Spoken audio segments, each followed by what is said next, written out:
3 set.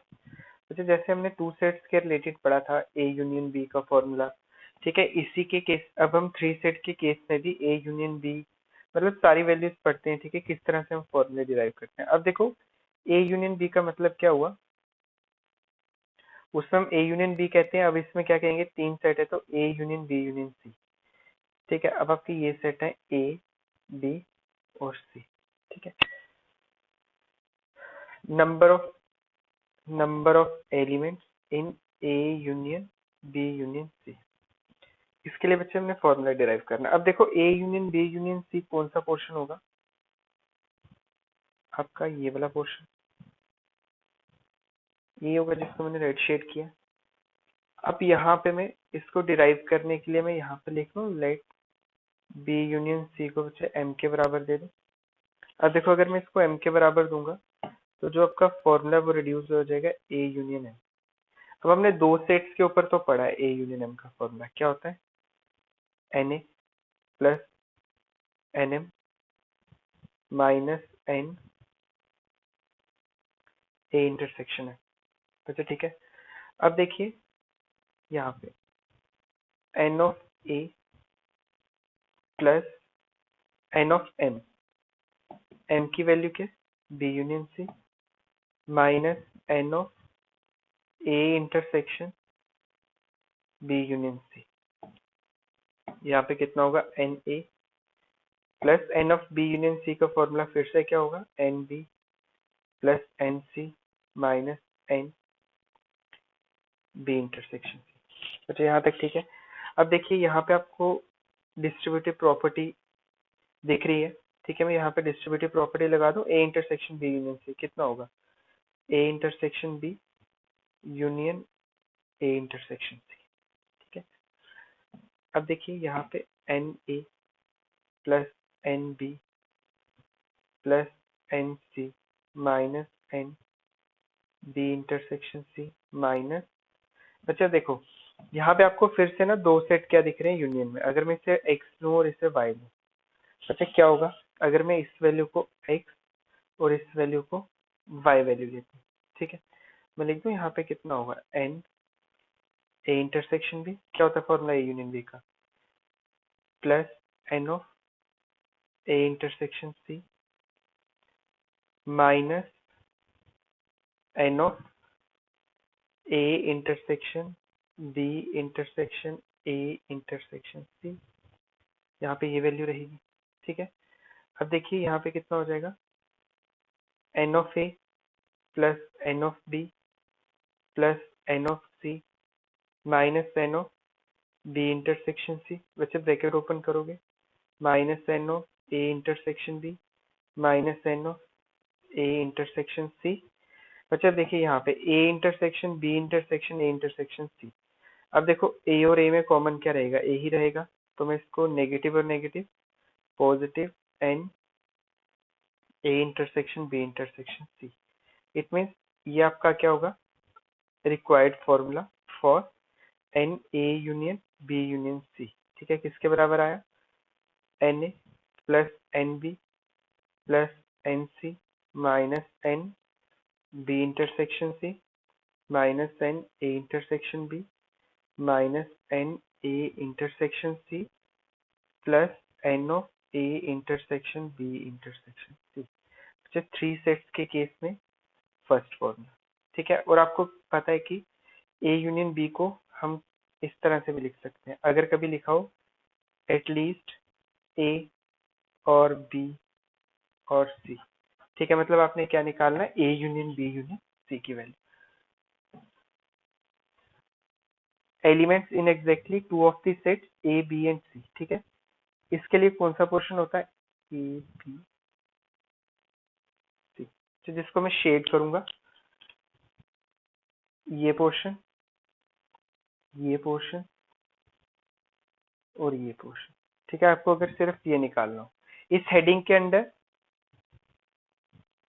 जिस portion को मैंने शेड किया है ये रिजेंबल करता है number of elements in exactly 2 of the sets A B and C, अच्छा अब ये जो पोर्शन है, ये वाला पोर्शन ये वाला पोर्शन ये वाला पोर्शन जिसको शेड किया है, अब इसकी वैल्यू मैं कैसे निकाल सकता हूँ बच्चे, ये आपको पता है, ये जो दिख रहा है, ये जो ग्रीन शेड किया हुआ है, इस सिर्फ ऊपर वाले के लिए अभी बात कर रहा हूँ, ठीक है, इस शेड के लिए। ये मैंने कैसे लिखा हुआ, ये जो ए इंटरसेक्शन बी है ना, ए इंटरसेक्शन बी में से मैंने क्या चीज माइनस की, N of A intersection B में से, और ये वाला जो पोर्शन है ना, ये तीनों में कॉमन होता है, इस पोर्शन को कहते हैं A intersection B intersection C. ठीक है, ये वाला पोर्शन तीनों सेट में कॉमन है, देख लो, ए में भी आ रहा है, बी में भी आ रहा है और सी में भी आ रहा है।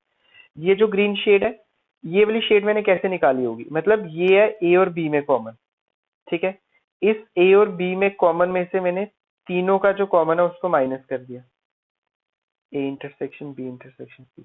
अब तो ये इसके लिए हो गया, अब इसके लिए क्या है, ये वाला जो पोर्शन है ये ए और सी में कॉमन है, मैं लिख सकता हूँ plus N of A intersection C minus N of A intersection B intersection C,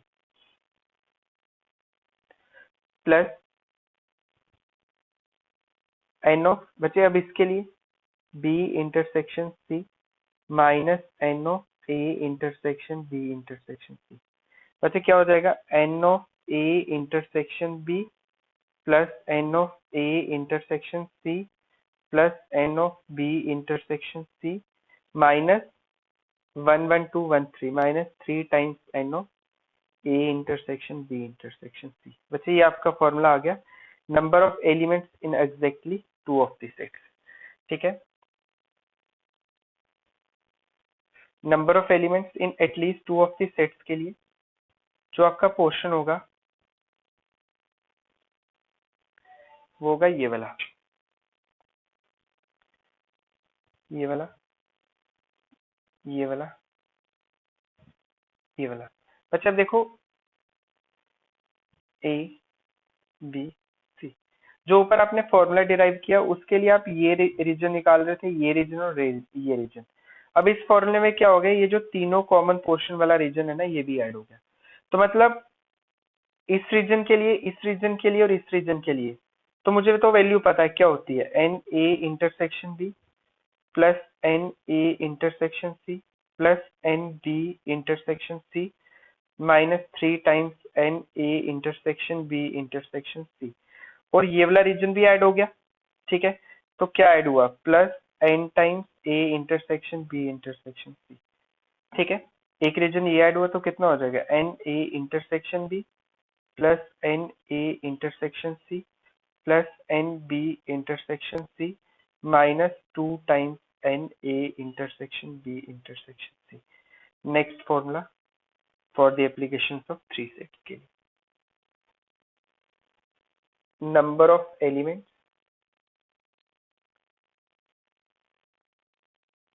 in exactly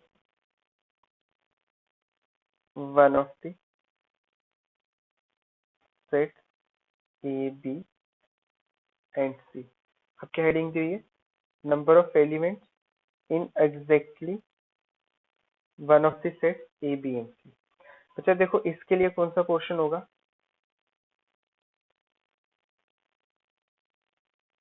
A set B set A B C. इसके लिए आपका पोर्शन होगा one of the three sets के, ये ये ये फॉर्मूले हम इसलिए करते हैं कि अगर आपको ये तीनों वैल्यूज इकट्ठी निकालनी हो।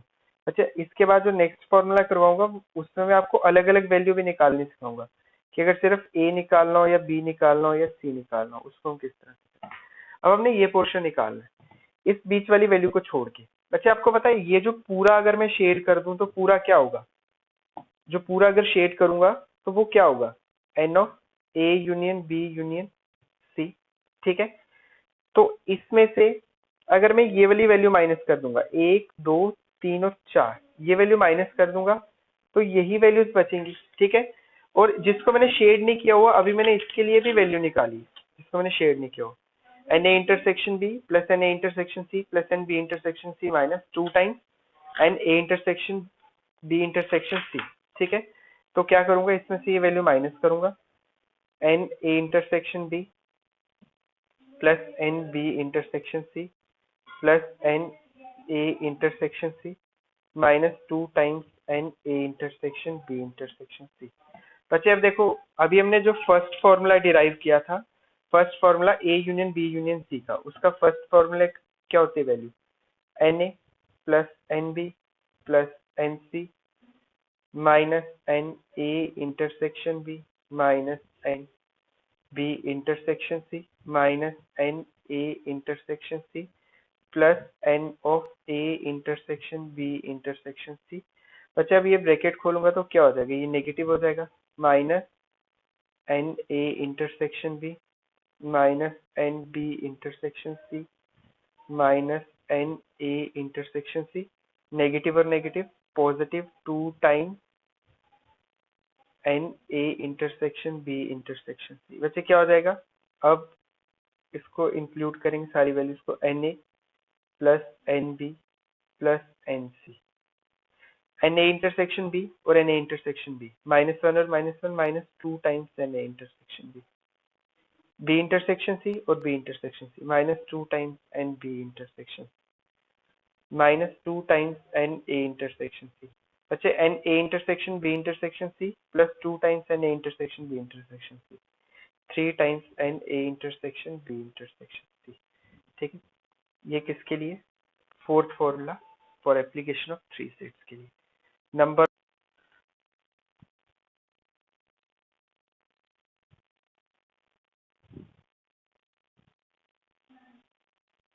ए बी सी। बच्चे ओनली ए का मतलब होता है प्योरली ए वैल्यूज, ठीक है, सिर्फ ये वाली वैल्यू जिसको मैंने ग्रीन शेड की है, ठीक है, ओनली ए। ओनली ए का मतलब इसको हम लिखेंगे N of A intersection B complement intersection C. मतलब मुझे बी और सी नहीं चाहिए, सिर्फ क्या चाहिए? ए चाहिए। बच्चे अब ये जो ग्रीन शेड है ना, ये देखो, ये वैल्यू को, इसको मैं लिख सकता हूँ, ये पूरा क्या है? ए। मैं लिख सकता हूँ एन ऑफ ए माइनस, बच्चे एन ऑफ ए में से मैंने क्या क्या चीज माइनस की? एक ये माइनस किया, ये किसमें कॉमन है? ए और बी में, एन ए इंटरसेक्शन बी। एक ये माइनस किया, ये किसमें कॉमन है? बी और सी में, माइनस एन, सॉरी ए और सी में, ए इंटरसेक्शन सी। बच्चा अब देखो, आपको लग रहा है कि जब मैंने ये माइनस किया और ये माइनस किया एन ऑफ ए में, ये जो छोटा सा पोर्शन है ना, ये वाला जो तीनों में कॉमन है, ये 2 बार माइनस हो गया। एक बार इधर से माइनस हुआ और एक बार इधर से माइनस हुआ, बट मुझे एक ही बार माइनस करना है। 2 बार माइनस नहीं ना हो सकती वैल्यू। अगर एक ही बार माइनस होगी तो यहाँ पे कोई भी स्पेस नहीं रहेगी, तो मुझे क्या करना पड़ेगा? अपने से एक वैल्यू जो तीनों में कॉमन है वो ऐड करनी पड़ेगी। तो इसका फॉर्मूला क्या हो जाएगा? N A minus N of A intersection B minus N of A intersection C plus N of A intersection B intersection C. ठीक है, इसको हम क्या कहते हैं? ए ओनली बी कहते हैं, या A intersection B complement intersection C complement कहते हैं। अच्छा, इस फॉर्मूले में डाउट हो आपको? देखो, बी ओनली के लिए क्या लिखूंगा? N of A complement intersection B intersection C complement. बच्चे किसके बराबर होगा? B only, N B